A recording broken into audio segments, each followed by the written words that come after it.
마태복음 5장 7절 말씀을 다 같이 한 목소리로 읽겠습니다.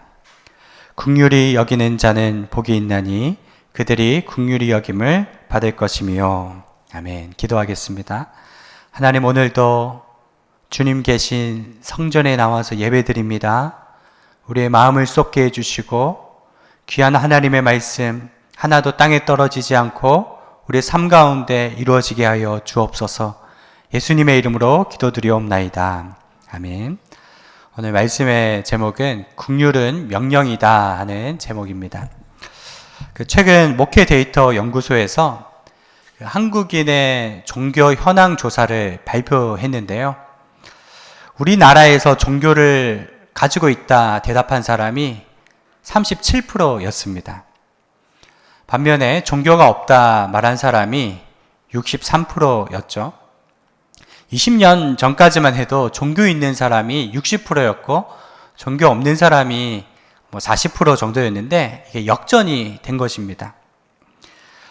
더 충격적인 것은 한국인의 종교 분포율을 조사해 보니 기독교가 15%고 불교가 16.3%고 가톨릭이 5%였습니다. 역전이 된 거죠. 2012년도에 조사해 보니까 기독교 인구가 1146만 명이었는데 10년이 지난 2020년도에 774만 명으로 이제 떨어지게 된 것입니다. 앞으로 10년 후에는 한 500만 명 이하로 떨어질 것이라고 이야기하죠. 이제 그보다 더 심각한 것이 청년 복음화율이에요. 우리나라의 청년 중에 예수 믿는 비율이 3%도 되지 않는다 이렇게 얘기를 합니다.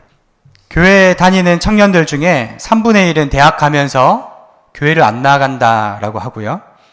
청년들 중에 3분의 1은 10년 안에 교회를 떠날 것이라고 대답을 했대요.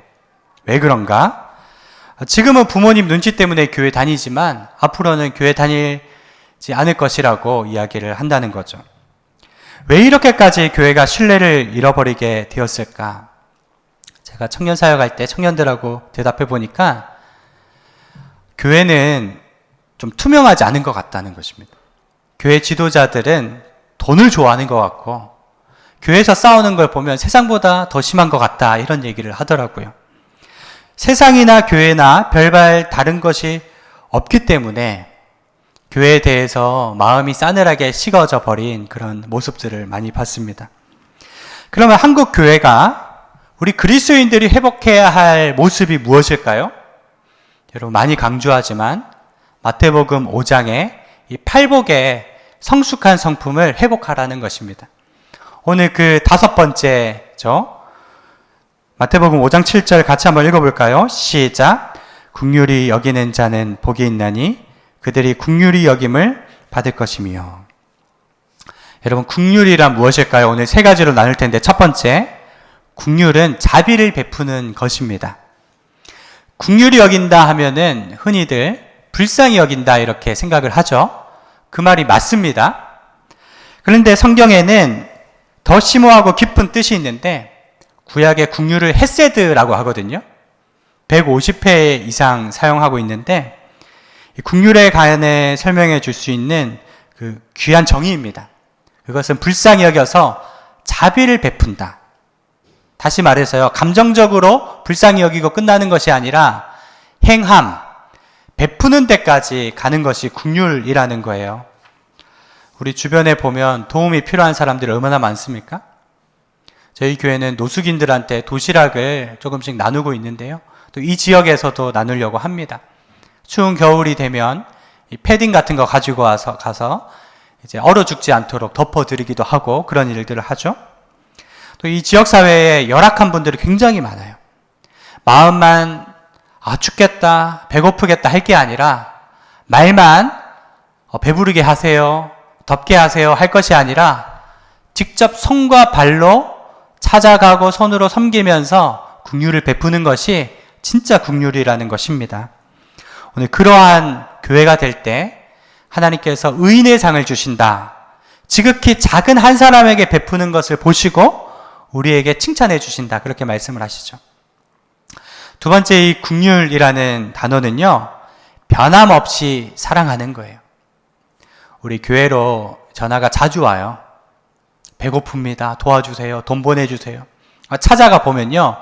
이미 지자체나 여러 군데서 도움을 받고 있는데 술을 좀 사드시려고 더 많은 욕심을 부리기 위해서 전화하는 경우가 많더라고요.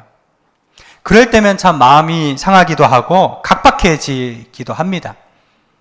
그럼에도 불구하고 여러분 우리의 마음이 굳어지지 말아야 하고요.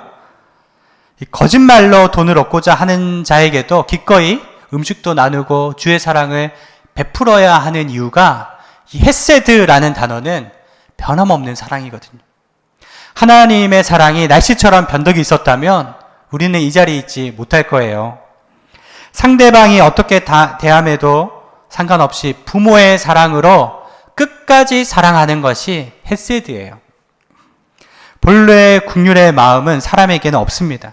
죄로 인해 타락한 사람에게는 이 국률이 없는 거예요. 사람이 얼마나 마음이 변합니까? 마음이 인색하죠? 국률은 하나님의 마음이에요.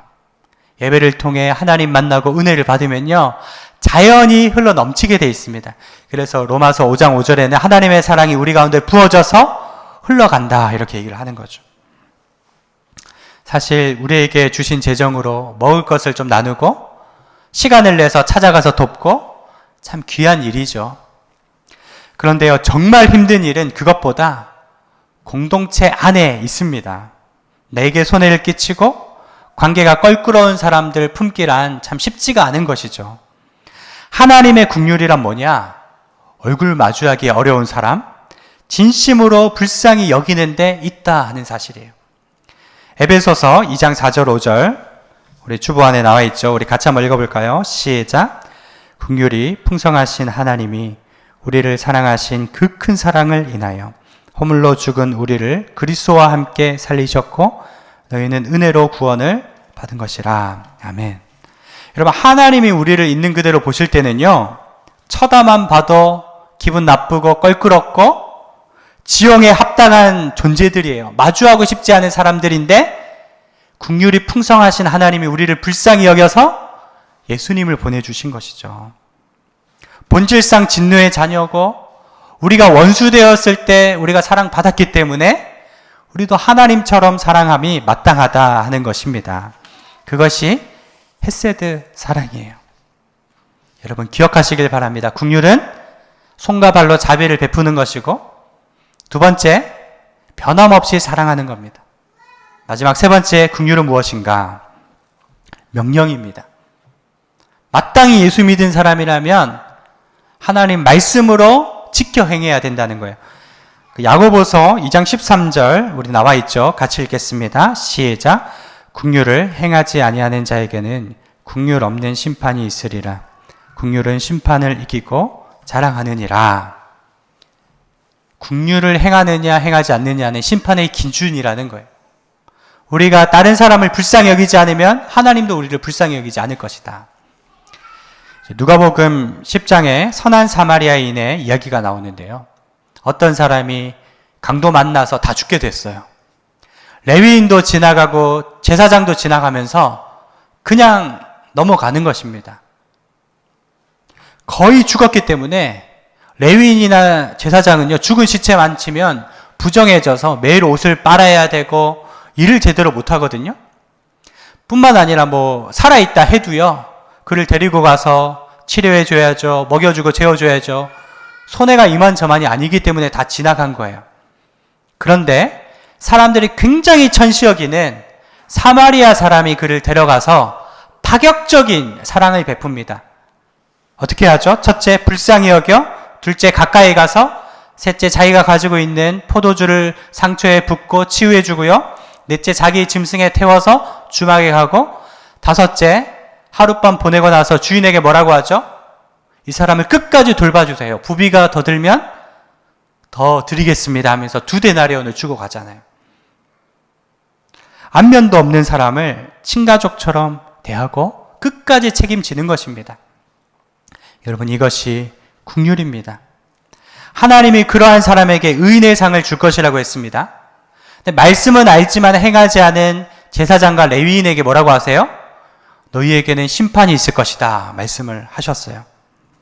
긍휼은 머리와 가슴에만 있는 게 아니라 손과 발에 있는 것입니다. 흘러 넘치는 하나님의 사랑. 그래서 이 긍휼을 가장 잘 표현하는 현대어가 있다면 동일시입니다. 감정이입이죠. 어떤 어려움에 처한 사람이 있으면요, 그 사람의 입장에 나를 갖다 놓고 생각해보고 느껴보는 것입니다. 하나님이 그렇게 하셨다는 거예요. 빌립보서 2장 6절, 7절, 8절 우리 함께 읽겠습니다. 시작. 그는 근본 하나님의 본체시나 하나님과 동등됨을 취할 것으로 여기지 아니하시고 오히려 자기를 비어 종의 형체를 가지사 사람들과 같이 되셨고 사람의 모양으로 나타나사 자기를 낮추시고 죽기까지 복종하셨으니 그 십자가에 죽으심이라. 예수님은 하늘 영광 다 포기하셨어요. 낮고 천하 이 땅에 오셨고 종의 모습이 되셨고 십자가에 죽으셨어요. 왜냐? 우리를 도와주시기 위해 그렇게 하신 거죠. 그래서 히브리서 4장 15절 그 뒤에 나와 있죠. 함께 읽겠습니다. 우리에게 있는 대제사장은 우리의 연약함을 동정하지 못하실 리가 아니요 모든 일에 우리와 똑같이 시험을 받으시니로되 죄는 없으시니. 예수님이 고통 당해보셨기 때문에 여러분 마음 힘든 거 아십니다. 마음이 외롭고 너무 고통스러워하는 눈물들을 다 아시고 예수님이 닦아주신다는 것입니다. 또 히브리서 4장 16절 때를 따라 돕는 은혜를 얻기 위하여 은혜의 보좌 앞으로 담대히 나아가라 말씀하시죠. 하나님은 우리를 긍휼히 여기세요. 지금도 우리를 돕기 원하세요. 은혜를 얻기 위해서 보좌 앞에 나오면 반드시 내가 너를 도와주리라 말씀하십니다. 여러분 세상이 얼마나 무정합니까? 사람들 마음이 얼마나 강팍하고 완악합니까? 여러분 주님밖에 붙잡을 사람이 없습니다. 저희가 사택 이사를 하는데요.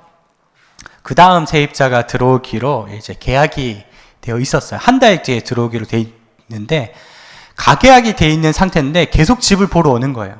그래서 부동산 하시는 분에게 왜 계속 사람이 오는 겁니까? 라고 물어보니까 한 달 뒤에 들어오기 때문에 지금 당장 들어올 사람이 있으면 그 계약 파기하고 새로운 사람 받겠다는 것입니다. 그렇게 돼버리면 이미 집 계약한 그 신혼부부인데요. 또 집을 구해야 되잖아요. 세상은 작은 이익을 위해서 왔다 갔다 하고 손해보지 않으려고 하는구나. 이렇게 각박하구나. 지난주에 나눈 말씀처럼 미가서 6장 8절에 하나님이 원하시는 것은 무엇입니까?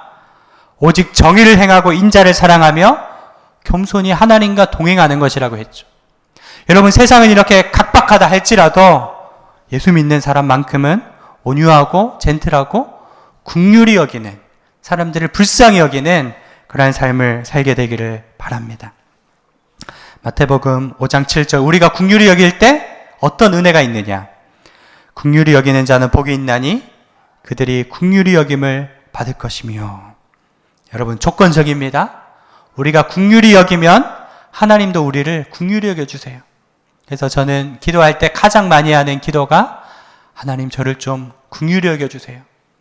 이 목회를 시작하면서도 늘 대뇌에 있는 생각이 나는 1만 달란트 빚진 자입니다. 1만 달란트는요 현대 돈으로 환산하면 수십억이에요.